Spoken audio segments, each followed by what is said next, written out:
Hello everyone, स्वागत करते हैं आप सभी का मेरे यूट्यूब चैनल पे इजी अकाउंट्स एंड इन्वेंटरी। तो जैसे कि आप सभी जानते हैं, आप सभी एक बिजनेसमैन है और आप सभी एक सॉफ्टवेयर यूज़ कर रहे हैं और उस सॉफ्टवेयर में आप सभी की रिक्वायरमेंट रहती है कि आप रिपोर्ट मल्टीपल तरीके से जनरेट कर सके और कस्टमाइज़ कर सके और मल्टीपल फॉर्मेट में आप जनरेट कर सके। तो ऐसी मार्ग ईआरपी सॉफ्टवेयर में एक रिपोर्ट है जो मैं आपको बताऊंगी, वो है बिजनेस एनालिसिस रिपोर्ट, जिसमें मल्टीपल फिल्टर्स है और रिक्वायरमेंट के अकॉर्डिंग आप सेट कर सकते हैं। रिपोर्ट को आप अपने नेम से सेव कर सकते हैं एंड इसको मल्टीपल फॉर्मेट में जनरेट कर सकते हैं, जैसे जीयूआई व्यू और डीओएस व्यू। एक्सपोर्ट करने के लिए आप एक्सेल में निकाल सकते हैं। तो ये मैं आपको बताऊंगी सॉफ्टवेयर में कि किस किस तरीके से आपको करना है। तो हम प्रोसेस को स्टार्ट करते हैं, बने रहिए मेरे इस वीडियो में। इसके लिए आपको डेली रिपोर्ट में जाना है और यहाँ पे आप देख पा रहे होंगे बिजनेस एनालिसिस, इस पे आपको एंटर करना है। जैसे ही आप इस पे एंटर करेंगे तो यहाँ पे आप देख पा रहे होंगे अभी मैनुअल का ऑप्शन आ रहा है, बिकॉज ऑफ अभी तक मैंने कोई भी फॉर्मेट सेव नहीं करा है, ताकि यहाँ पे मुझे नेक्स्ट टाइम मेरा फॉर्मेट दिखे जो मैंने यहाँ पे फिल्टर सेलेक्ट कर लिया है। तो फर्स्ट टाइम है, इसके लिए मैं एंटर करूँगी यहाँ पे। अब यहाँ पे आप देख पा रहे होंगे कि आपकी रिक्वायरमेंट किस तरीके से है रिपोर्ट में। जैसे कि आप पेशेंट वाइज, अगर आपकी केमिस्ट फर्म है तो आप पेशेंट वाइज कौन सी रिपोर्ट निकालना चाहते हैं, पेशेंट वाइज आइटम निकालना चाहते हैं या पेशेंट वाइज ऑल निकालना चाहते हैं, तो आप अपने अकॉर्डिंग फ़िल्टर लगा सकते हैं। या आपका यहाँ देख पा रहे होंगे डॉक्टर वाइज आ रहा है, बिल वाइज आ रहा है, आपका कंपनी वाइज है, एरिया है, रूट है, पार्टी है, सेल्समैन है, ऑपरेटर, पिन कोड वाइज है आपका, और मंथ वाइज है, एचएसएन कोड वाइज आप फ़िल्टर लगा सकते हैं, कैटेगरी अवेलेबल है, सॉल्ट है। तो अभी हम जनरेट करते हैं, अभी हमारी केमिस्ट की फर्म है तो मैं पेशेंट वाइज रिपोर्ट जनरेट करती हूँ। अब यहाँ पे आ जाता है कि पेशेंट वाइज आपको क्या जनरेट करना है, आइटम करना है, पार्टी, एरिया, तो यहाँ पे मैं अभी ऑल करती हूँ। एंड यहाँ पे आप देख पा रहे होंगे, यहाँ पे मैंने सेल एनालिसिस लिया। अगर मुझे सेल एंड परचेज दोनों की जनरेट करनी है तो आप सेल एंड परचेज सेलेक्ट कर सकते हैं। पर्टिकुलर आप सेल रिटर्न जनरेट करना चाहते हैं, आपकी एक रिक्वायरमेंट है सेल रिटर्न निकालना है पेशेंट वाइज, आप सेल रिटर्न एनालिसिस जनरेट करेंगे। सेल स्कीम रजिस्टर, अगर आपने कोई भी स्कीम, जैसे आपने 10+1 की स्कीम सेट कर रखी है, तो आप चाहते हैं सिर्फ स्कीम का ही आपका निकल के आए। आपका एक बिल बना है जिसमें आपने स्कीम नहीं दी है और एक बिल ऐसा सेल बिल बना हुआ है जिसमें आपकी स्कीम अवेलेबल है, तो आप चाहते हैं सिर्फ स्कीम के ही रिपोर्ट निकल के आ जाए, तो यहाँ पे आप स्कीम रजिस्टर सेलेक्ट कर सकते हैं। ग्रॉस प्रॉफिट एनालिसिस, जो भी आपका ग्रॉस प्रॉफिट होता है, टोटल बनता है, वही निकल के आए तो आपका ये फ़िल्टर वर्क करेगा। और परचेज़ की रिपोर्ट आप चाहते हैं तो परचेज एनालिसिस में आप क्लिक कर सकते हैं। सेम जैसे मैंने अभी सेल स्कीम का दिया था आपको एक एग्जांपल, तो वैसे ही परचेज स्कीम का है। जब आप परचेज एंटर करते हैं तो वहाँ पे भी आप देखते होंगे आपको जो परचेज में स्कीम मिलती है 10+1 की, 10+2 की, तो आप चाहते हैं सेम परचेज में भी रिपोर्ट निकालना स्कीम के साथ, तो आप इस फिल्टर का यूज़ कर सकते हैं। परचेज रिटर्न, अगर आपने कोई रिटर्न दे दिया है, आपको परचेज रिटर्न का ही निकाल के चेक करना है, तो आप परचेज रिटर्न का फ़िल्टर यूज़ करेंगे। और अभी के लिए मैं यहाँ पे सेल एनालिसिस सेलेक्ट कर लेती हूँ। एंड यहाँ पे आप चाहते हैं समरी आए, सिर्फ एक बिल, उसका अमाउंट कितना है टोटल आ जाए, या फिर आप डिटेल में चाहते हैं तो आप डिटेल में भी कर सकते हैं और डिटेल प्लस समरी भी जनरेट कर सकते हैं। तो अभी के लिए मैं डिटेल कर देती हूँ। इसके बाद आप यहाँ पे देख पा रहे होंगे, यहाँ आपको सेलेक्ट करना है डेट, कि आपको किस डेट से किस डेट तक का निकालना है। एक तो ये होता है कि मैंने पूरे 1 साल का निकालना है, 1/4 से लेकर 31/3 पूरा फाइनेंशियल ईयर मेरा चला गया डेट में। एक ये होता है कि 1 मंथ के अकॉर्डिंग रिक्वायरमेंट आती है कि 1 मंथ का ही मुझे डेटा चाहिए। कोई भी जो सामने वाला सप्लायर होता है, अगर आपको कोई रिपोर्ट निकाल के देनी है कंपनी वाइज़, तो वहाँ पे मंथ वाइज़ रिक्वायरमेंट होती है, तो आप मंथ वाइज़ जनरेट कर सकते हैं। तो अभी मुझे पेशेंट वाइज़ जनरेट करना है, तो पेशेंट वाइज़ के लिए मैं 1 जनवरी से सेलेक्ट कर लेती हूँ। इसके बाद यहाँ पे आप देख पा रहे होंगे अदर फ़िल्टर में जाके आप सेलेक्ट कर सकते हैं अपनी रिक्वायरमेंट के हिसाब से।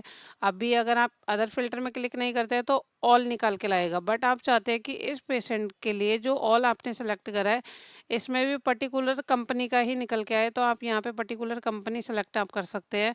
इसके बाद आप डन कर सकते हैं। और सेम ऐसे ही कैटेगरी वर्क होता है, अगर आप चाहते हैं पार्टी पर्टिकुलर तो आप पार्टी भी सेलेक्ट कर सकते हैं। अब अगर आप चाहते हैं कि यहाँ तो आपने पेशेंट करके ऑल कर दिया, बट आपको सभी पेशेंट का नहीं जनरेट करना है, आपको या तो जो कियारा शो हो रहा है इसका करना है, या जो काउंटर हो रहा है शो इसका करना है, या दोनों का करना है। तो यहाँ मैं दोनों को सेलेक्ट कर लूँगी। मतलब आप अपने अकॉर्डिंग, अगर आपके पास में 100 पेशेंट है, बट आप 100 पेशेंट, ऐसा तो नहीं है कि सारे पेशेंट आपके रेगुलर वाले होंगे, कुछ ऐसे हो सकते हैं जो आते ही नहीं हैं, जिनको आपने सेल ही नहीं करा है, बट आपके लिस्ट में अगर डिस्प्ले हो रहा है, आप चाहते हैं कि सिर्फ आप उन पेशेंट को सेलेक्ट करें जो आपके रेगुलर वाले हैं, तो आप उस हिसाब से अपने अकॉर्डिंग सेलेक्ट कर सकते हैं। यहाँ पे इसको आपको डन कर देना है सेलेक्ट होने के बाद। तो सेम ऐसे ही आपके यहाँ पे मल्टीपल फिल्टर्स हो रहे हैं, आप देख पा रहे होंगे, doctor, special billing, store, GST heading, boolean format Excel. तो आप ये अपने अकॉर्डिंग सेलेक्ट करेंगे जो आपकी रिक्वायरमेंट है। और अगर बिल वैल्यू वाइज आपको जनरेट करना है, ग्रेटर देन, लेस देन, तो ये भी आप अपने अकॉर्डिंग सेलेक्ट कर सकते हैं। यहाँ पे आप देख पा रहे होंगे, अगर आप चाहते हैं कि यूनिट 1 और यूनिट 2 अगर मल्टी यूनिट में बिलिंग हो रही है, जैसे मेरी केमिस्ट फर्म है, तो ऑब्वियस सी बात है मल्टी यूनिट की बिलिंग होगी।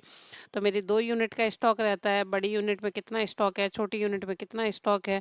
आप चाहते हैं कि जो मेरी क्वांटिटी की फील्ड आती है वो यूनिट 2 में आए, तो आप इसको यूनिट 2 कर सकते हैं। और अगर आप चाहते हैं कि यूनिट 1 में आए, तो इसको आप यूनिट 1 सेलेक्ट कर सकते हैं। इसके बाद इसको हम डन कर देंगे। और जैसे ही हम डन करते हैं, अगर स्टॉक लेस की कोई एंट्री होती है आपकी, जैसे कि इशू और रिसीव, तो आप इसको यस कर सकते हैं। अगर आपको सिर्फ इन्हीं की रिपोर्ट निकालनी है स्टॉक इशू की, आप पर्टिकुलर पक्की की सेल नहीं निकालना चाहते, तो आप इसको ऑनली कर सकते हैं। और इसके बाद इंक्लूडिंग चालान वाले को भी आप यस कर सकते हैं। और स्पेशल रेट में कोई बिलिंग है तो आप इसको यस करेंगे, अदरवाइज इसको आप नो कर सकते हैं।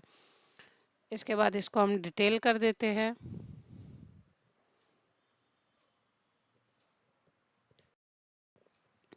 और अगर आप कंपेयर करना चाहते हैं तो आप कंपेयर पे क्लिक करके यहाँ पे भी सेलेक्ट कर सकते हैं डेट रेंज। बट अभी मैं कंपेयर मुझे नहीं करना है, और मेरी डेट मैंने यहाँ पे ऑलरेडी फीड कर रखी है, तो इसको हम शो कर देते हैं। एंड यहाँ पे आप देख पा रहे होंगे मेरा bill number, date, type, party name, और मेरा जो पेशेंट नेम है कियारा, वो मेरा सेलेक्ट हो गया है। अब ये मेरी आइटम नेम आ रही है, बैच आ रहा है, क्वांटिटी आ रहा है, बट यहाँ पे कुछ फील्ड ऐसी है जिसमें डेटा नहीं आ रहा, जो मुझे नहीं चाहिए इस रिपोर्ट में। मुझे सिर्फ 5-6 फील्ड चाहिए स्पेसिफिक, जो मेरी रिक्वायरमेंट है। तो उसके लिए अब हम कैसे सेलेक्ट करेंगे? तो यहाँ आप देख पा रहे होंगे कॉलम फिल्टर, तो इस पर आपको कॉलम फिल्टर पे क्लिक करना है। एंड यहाँ पे आप देखिए, यहाँ पे सभी फिल्टर्स पे टिक लगा हुआ है जो आपको नहीं चाहिए, जैसे कि टाइप नहीं चाहिए, पिन कोड ऑलरेडी हटा हुआ है, यहाँ पे मुझे फ्री क्वांटिटी नहीं चाहिए, स्कीम की फील्ड नहीं चाहिए अभी के लिए। तो ये आप अपनी रिक्वायरमेंट के हिसाब से सेलेक्ट अनसेलेक्ट करेंगे। जो आपको चाहिए उस पे आपको टिक लगाना है, और जो फील्ड आपको नहीं चाहिए उस पे आपको टिक हटाना है। तो हो सकता है आपको कुछ ऐसा हो, जैसे कि यहाँ पे आप देख पा रहे होंगे अमाउंट आ रहा है, टैक्स अमाउंट आ रहा है, तो इन दोनों में से आपको एक कॉलम चाहिए होगा। या आप चाहते हैं बिल अमाउंट आए, टैक्स अमाउंट ना आए या अमाउंट ना आए, तो आप ये अपने अकॉर्डिंग सेलेक्ट करेंगे। एंड यहाँ पे आपकी अगर कोई अनदर बिलिंग होती है, जैसे सेस की बिलिंग होती है, तो आप वो भी सेलेक्ट कर सकते हैं ट्रेड वाइज। एंड यहाँ पे आप देख पा रहे होंगे बहुत ज़्यादा फिल्टर है। तो जितने भी एक यूज़र की रिक्वायरमेंट होती है सॉफ्टवेयर में, वो सभी फ़िल्टर अवेलेबल है। तो आप अपने हिसाब से इस रिपोर्ट को कस्टमाइज़ कर सकते हैं। यहाँ पे जो फ़ील्ड आपको नहीं चाहिए वो आप हटा सकते हैं। अगर इस रिपोर्ट में आपको कंपनी नेम नहीं चाहिए वो आप हटा सकते हैं। पेमेंट मोड आपको नहीं चाहिए वो आप हटा सकते हैं। कुछ कस्टमर की रिक्वायरमेंट होती है कि बारकोड आ जाए, अगर बैच वाइज सेटअप है आपका, बैच नेम आ जाए कि आपने बैच में क्या फीड कर रखा है, तो आप ये अपने अकॉर्डिंग सेट कर सकते हैं। देख पा रहे होंगे आप, क्रिएटेड टाइम आ रहा है, यहाँ पे आइटम यूनिट आ रहा है, टीसीएस, टीडीएस, मतलब जो भी एक रिक्वायरमेंट होती है सभी कस्टमर की, वो सभी यहाँ पे अवेलेबल है। तो ये आप अपने अकॉर्डिंग लगा भी सकते हैं और हटा भी सकते हैं। जो कॉलम आपको चाहिए आपको सिर्फ वो सेलेक्ट करना है, तो आप सभी को टिक हटा दीजिए और जो जो चाहिए उस पर टिक लगा दीजिए। उसके बाद आपको डन कर देना है। जैसे ही आप डन करेंगे, यहाँ आप देख पा रहे होंगे अभी कुछ फील्ड हमारी रिमूव हो गई है, और अभी स्पेसिफिक फील्ड डिस्प्ले हो रही है यहाँ पे। इसके बाद आपको क्या करना है, इस फॉर्मेट को सेव कर देना है। सेव पे क्लिक करना है। यहाँ पे आप क्या नाम देना चाहते हैं, तो अभी मैं नाम देना चाहती हूँ बिजनेस। और इसको मैं सेव कर दूँगी। देन इसके बाद ओके किया। अब यहाँ पे आप देखेंगे तो इस वाले पे आपको बिजनेस फॉर्मेट शो होगा। नेक्स्ट टाइम के लिए क्या होगा, मैनुअल पे क्लिक करेंगे तो वहाँ पे आपको दोबारा से फ़िल्टर लगाना पड़ेगा। तो आपको ये नहीं पता चलेगा कि पहले आपने एक रिपोर्ट ऑलरेडी बना रखी है, इतनी मेहनत करके, इतना टाइम लगा के आपने पूरा सेट किया है। तो आप एज़ इट इज़ अगर सेव कर देंगे, सेव फॉर्मेट में क्लिक करके, तो नेक्स्ट टाइम आप सेम जो पिछले बार आपने फॉर्मेट लगाया था प्रीवियस टाइम में जब आपकी रिक्वायरमेंट थी, तो वही फॉर्मेट आप दोबारा से सेलेक्ट कर सकते हैं। तो एज़ इट इज़ जो फ़िल्टर आपके अवेलेबल थे लास्ट टाइम की रिपोर्ट में, वो आपको प्रोवाइड हो जाते हैं। उसके लिए आपको दोबारा से मेहनत करने की नीड नहीं पड़ेगी, आपका टाइम बचेगा इसमें। उसके बाद आपको क्या करना है, इस रिपोर्ट को डीओएस पे प्रिंट करना है, व्यू करना है, तो आप इसको कर सकते हैं। अदरवाइज़ यहाँ पे आप देख पा रहे होंगे, इसको मैं अगर व्यू करती हूँ तो देखिए, और इसको अगर मैं यहाँ से कट कर देती हूँ, अब यहाँ पे प्रिंट होता है, ये व्यू होता है डीओएस पे। और जीयूआई व्यू अगर आप देख पा रहे होंगे, और do you want to print group and sub group total, अगर मैं इसको नो कर देती हूँ तो यहाँ पे आप देखिए,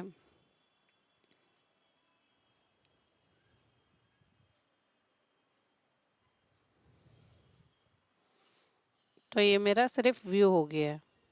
और यहाँ से मैं प्रिंट कर सकती हूँ डायरेक्ट, अगर मेरे पास प्रिंटर अवेलेबल है अभी और मैं प्रिंट करके देना चाहती हूँ तो इसको मैं प्रिंट कर सकती हूँ, अदरवाइज मैं इसको क्रॉस कर देती हूँ। सेम इसी तरीके से जीयूआई प्रिंट है डायरेक्ट, एक्सेल पे क्लिक करती हूँ, अगर मैं इसको नो कर देती हूँ तो यहाँ पे ये कंफर्म करता है पाथ का। तो यहाँ पे आप सेलेक्ट कर सकते हैं आपको किस पाथ पे ये रिपोर्ट चाहिए। इसके बाद आपको इसको ओके कर देना है।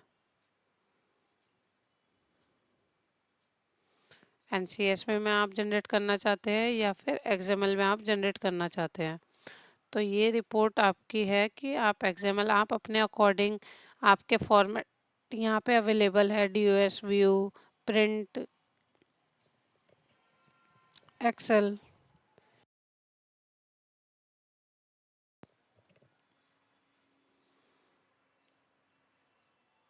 और अगर आप व्यू डेटा दोबारा से डेट वाइज करना चाहते हैं तो इसको क्लिक कर सकते हैं। एंड यहीं पे अगर आपको चेंज करना है, जैसे इस पे एंटर करा आपने, अब यहाँ पे देखिए आपको वो बिल दिख जाएगा। तो उसी बिल पे आप मॉडिफाई करके इसकी वैल्यू चेंज करना चाहते हैं या आपका कुछ गलत डिस्प्ले हो रहा है, आपको उसको करेक्ट करना है रिपोर्ट के दौरान ही, तो आप उस पर एंटर करके भी कर सकते हैं। उसके बाद आप उसको सेव करने के बाद एस्केप कर देंगे तो आप एज इट इज़ जिस फील्ड पे थे, जिस जगह पे अवेलेबल थे आप, उसी रिपोर्ट पे ही आपको दोबारा से शो हो जाएगा कि आप इस रिपोर्ट पे ही अवेलेबल है, आपका बैक नहीं होगा। इसके बाद आप अनदर किसी बिल का चेंज करना चाहते हैं, जैसे इसी रिपोर्ट में आपके 100 बिल आ रहे हैं बट 2 बिल में आपको लग रहा है कि ये प्रॉब्लम है, ये तो करेक्ट वैल्यू है ही नहीं, या कि ये तो करेक्ट डेटा आ ही नहीं रहा किसी भी, या क्वांटिटी आपकी गलत आ गई, तो आप वो सही करेक्ट करना चाहते हैं इसमें, तो आप जो मैंने अभी बताया कि मैनुअली आप मॉडिफाई करके चेंज करके स्किप कर सकते हैं, तो आप एज इट इज़ रिपोर्ट में ही अवेलेबल रहेंगे, मतलब बाहर नहीं होगा आपका डिस्प्ले। तो इसी तरीके से आप चाहते हैं कि मैं और भी हेल्पफुल वीडियोस बनाऊं, तो प्लीज़ आप मेरे यूट्यूब चैनल को सब्सक्राइब कर सकते हैं, वीडियो को वॉच कर सकते हैं एंड शेयर कर सकते हैं, एंड कमेंट बॉक्स में मुझे सजेशन दे सकते हैं कि मुझे नेक्स्ट वीडियो जो बनानी चाहिए वो किस टॉपिक पे बनानी चाहिए, जो आपके लिए हेल्पफुल रहे, जो आपके बिजनेस के लिए हेल्पफुल रहे। तो थैंक यू एवरीवन।